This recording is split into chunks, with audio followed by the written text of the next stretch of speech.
that are out there at the moment are truly staggering. Student loans account for $1.4 trillion worth of debt nationwide. That's close to 10% of the entire GDP of the United States.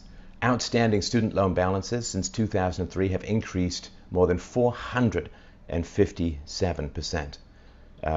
The paperwork is really bad. On some of these, they can't find enough paperwork to justify pursuing the debts. Up to $5 billion worth of those could just be wiped away.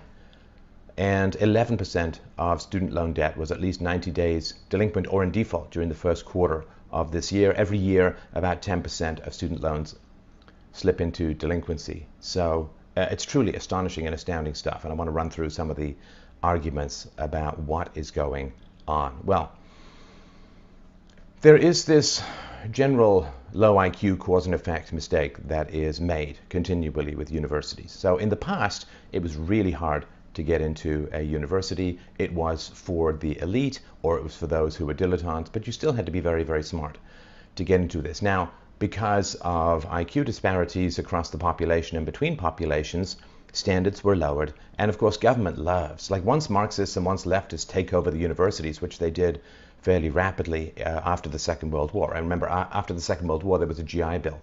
So soldiers risked life and limb and death to go and fight socialism in Europe, National Socialism, Nazism. Then they came back, and all of the intellectuals who had fled Germany and other places in Europe after the right took over, they came and entrenched themselves in American universities. And then after fighting socialism, a lot of the GIs came back, and through the GI Bill were put into American universities where they were infected with the very disease that they had expended life and limb fighting over in Europe, leftism, socialism / communism.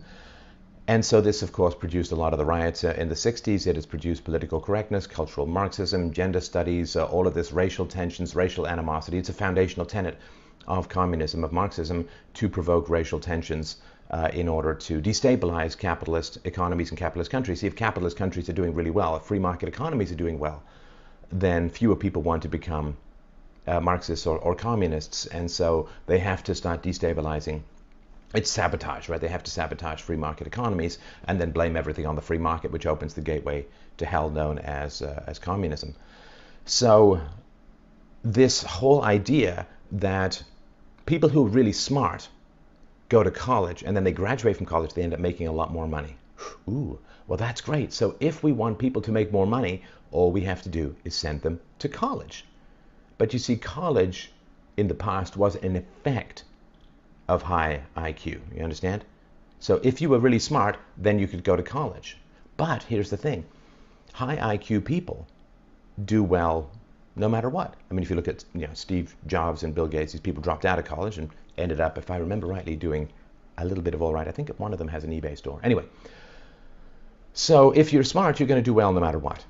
IQ and income are very tightly correlated. Well, it may not be fair, but one of the things about growing up and becoming an adult is recognizing that, life is not fair. And because it's not fair, you have opportunities. So this idea that smart people make more money, so if we want people to make more money, send them to college, doesn't make any sense. Going to college won't make you any smarter. Like tall people play basketball, and tall people play basketball professionally. But if I get drafted onto a basketball team, I'm not going to be making massive NBA cash, right? I mean, it's just not the way it works. Tall people you have to be tall to get on the basketball team. Being drafted onto the basketball team doesn't make you tall. So you used to have to be smart to get into college. Now they throw you in college in the hopes it'll make you smart. And the other thing too, is something kind of unremarked upon, but it's really important to think about. The government has already had you for 12 years. For 12 years by the time you go to college, right? Now, this makes very little sense at all. Because if the government has had you for 12 years, why do you need to go to college? In 12 years, you can do absolutely astounding things. 12 years full-time study plus homework. You should be able to go out and do just about any job, on-the-job training, learning things. You should be self-taught. You should have control of your own destiny when it comes to... I mean, I haven't even been running my show for 12 years. So people who started listening at the beginning still haven't graduated from my, quote, high school.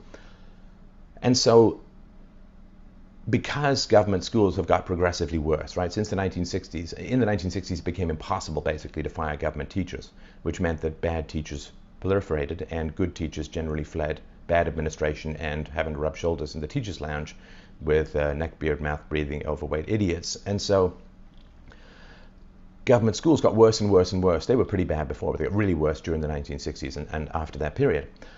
And so college is a way of preventing the market from evaluating the skill sets provided by children and youths by government schools. Because if you after 12 years of government education, if you graduate and you can barely get minimum wage, this is another reason why minimum wage has to be jacked up. Right? People are sent off to college and minimum wage is jacked up. Why?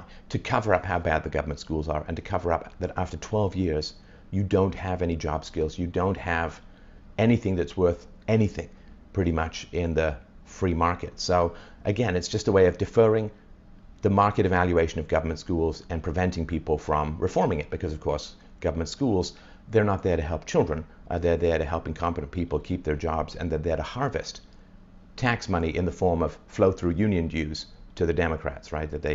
Union dues generally flow to the Democrats. So there's so many falsehoods about schools. The idea that colleges, you go to college, you're going to be smart is not the case at all. How on earth is college supposed to make you effective in the free market or in a market environment if you're generally being taught by people who hate the market? You understand? It's like going to the KKK and trying to come out with a positive view of race relations. Like, it just doesn't work.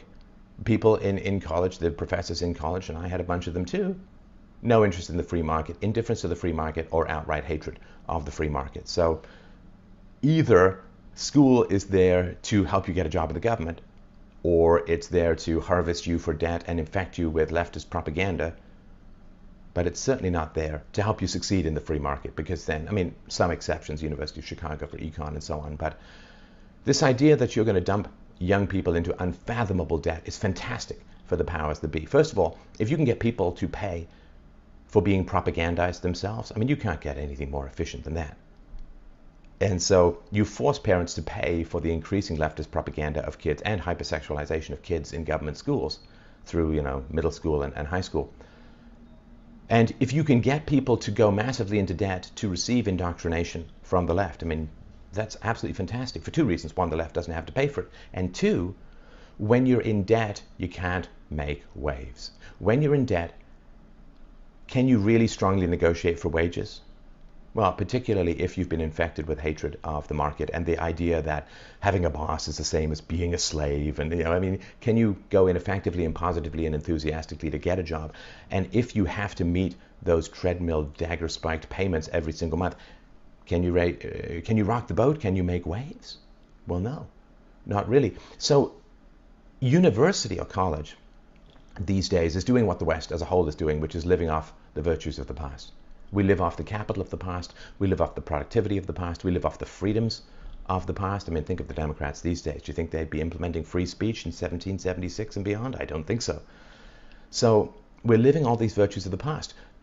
Universities had a good reputation because they had very high standards. Those standards have collapsed, which means that more intelligent people don't want to go to college anymore because you're surrounded by less intelligent people with a dumbed down, virulent, anti-freedom curriculum, and you're paying for the privilege of being indoctrinated with the virus that's destroying your culture and your civilization.